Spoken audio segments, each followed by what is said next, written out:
नमस्कार, live city देख रहे हैं आप। देखिए, बिहार में नई सरकार का गठन हो चुका है। बिहार के मुख्यमंत्री के तौर पर सम्राट चौधरी अब लोगों के सामने हैं। शपथ ग्रहण करने के बाद कार्यभार संभाला और कार्यभार संभालते ही बिहार में लगातार तेवर में नजर आ रहे हैं, एक्शन मोड में नजर आ रहे हैं। लेकिन इसके साथ ही बिहार में अब एमएलसी चुनाव की सुगबुगाहट शुरू हो गई है। दरअसल आपको बता दें कि आरा सीट से राधाचरण शाह उर्फ राधाचरण सेठ जो हैं वह जनता दल यूनाइटेड कोटे से एमएलसी थे और ऐसे में बिहार विधानसभा चुनाव 2025 के चुनावी समर में राधाचरण शाह उतर गए थे और उसके बाद एमएलसी का जो सीट है वह खाली हुआ पड़ा है। और ऐसे में आज 16 तारीख है और आज ही एमएलसी चुनाव को लेकर के नोटिफिकेशन भी जारी होना है। और ऐसे में इस चुनावी समर में भी बहुत कुछ सियासी दांव-पेच खेले जाने हैं। और ऐसे में आपको बता दें कि जनता दल यूनाइटेड की ओर से अपने कैंडिडेट का घोषणा किया जा चुका था। राष्ट्रीय जनता दल की यानी कि आरजेडी की ओर से भी कैंडिडेट का घोषणा किया जा चुका है।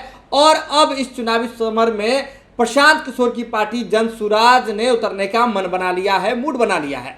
आपको बता दें कि जनसुराज में 19 अप्रैल को एक बड़ी बैठक होनी है और जिसके बाद बैठक के बाद प्रत्याशी के नाम की जो है वह घोषणा कर दी जाएगी। लेकिन सीधे तौर पर समझिए, पहले यह माना जा रहा था कि प्रशांत किशोर की पार्टी जनसुराज वह एमएलसी चुनाव में किसी कैंडिडेट को समर्थन दे सकती है, लेकिन अब जो मूड है वह बदल चुका है। प्रशांत किशोर की पार्टी जनसुराज खुद अपने सिंबल पर अपनी पार्टी से अपना कैंडिडेट उतारने का मन बना रही है। और ऐसे में 19 तारीख का जो वक्त है, 19 तारीख की जो तिथि है वह काफी अहम है। बैठक होगी, बैठक के बाद प्रशांत किशोर इस बात की घोषणा कर देंगे। लेकिन इसी बीच आपको बता दें कि जनता दल यूनाइटेड ने राधाचरण शाह के बेटे कन्हैया शाह को एमएलसी चुनाव में उतारा है प्रत्याशी के रूप में।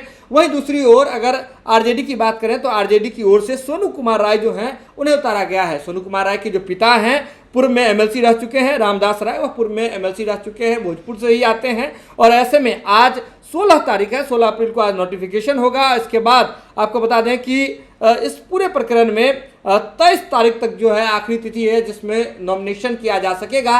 24 तारीख तक मत पत्रों की जो है, माफ कीजिएगा, नामांकन पत्रों की जो है वह जांच की जाएगी और इसके बाद 27 तारीख तक नाम वापसी की तिथि है। अगर सब कुछ ठीक रहा तो उसके बाद जो आपको बता दें कि उसके बाद जो है वह 12 मई को जो है एमएलसी चुनाव के लिए मतदान होगी और उसके बाद 14 तारीख को रिजल्ट घोषित कर दिया जाएगा। आपको बता दें कि 16 नवंबर 2025 से यह सीट खाली है। और ऐसे में अब जैसे ही बिहार में नई सरकार का गठन हुआ है उसके बाद आने वाले समय में सबसे पहला जो कुछ होना है वह है एमएलसी चुनाव। तो इसको लेकर के सभी राजनीतिक दल, सभी सियासी दल जो है वह राजनीतिक सामदाम दंड भेद का उपयोग कर रहे हैं। और ऐसे में आज जैसे ही नोटिफिकेशन आएगा उसके बाद तैयारी इसको लेकर के भी शुरू हो जाएगी। बिहार में एकमात्र एमएलसी का जो सीट है वह खाली है और इस पर भी अब राजनीति तेज हो गई है। नोटिफिकेशन आने के बाद तमाम राजनीतिक दल जो है इसकी तैयारी में जुटे हुए हैं। जनता दल यूनाइटेड हो या फिर राष्ट्रीय जनता दल हो, दोनों ओर से तैयारी की जा चुकी है। कैंडिडेट का बाकायदा घोषणा भी किया जा चुका है। अब जनसुराज की बारी है और जनसुराज ने मन बना लिया है कि वे खुद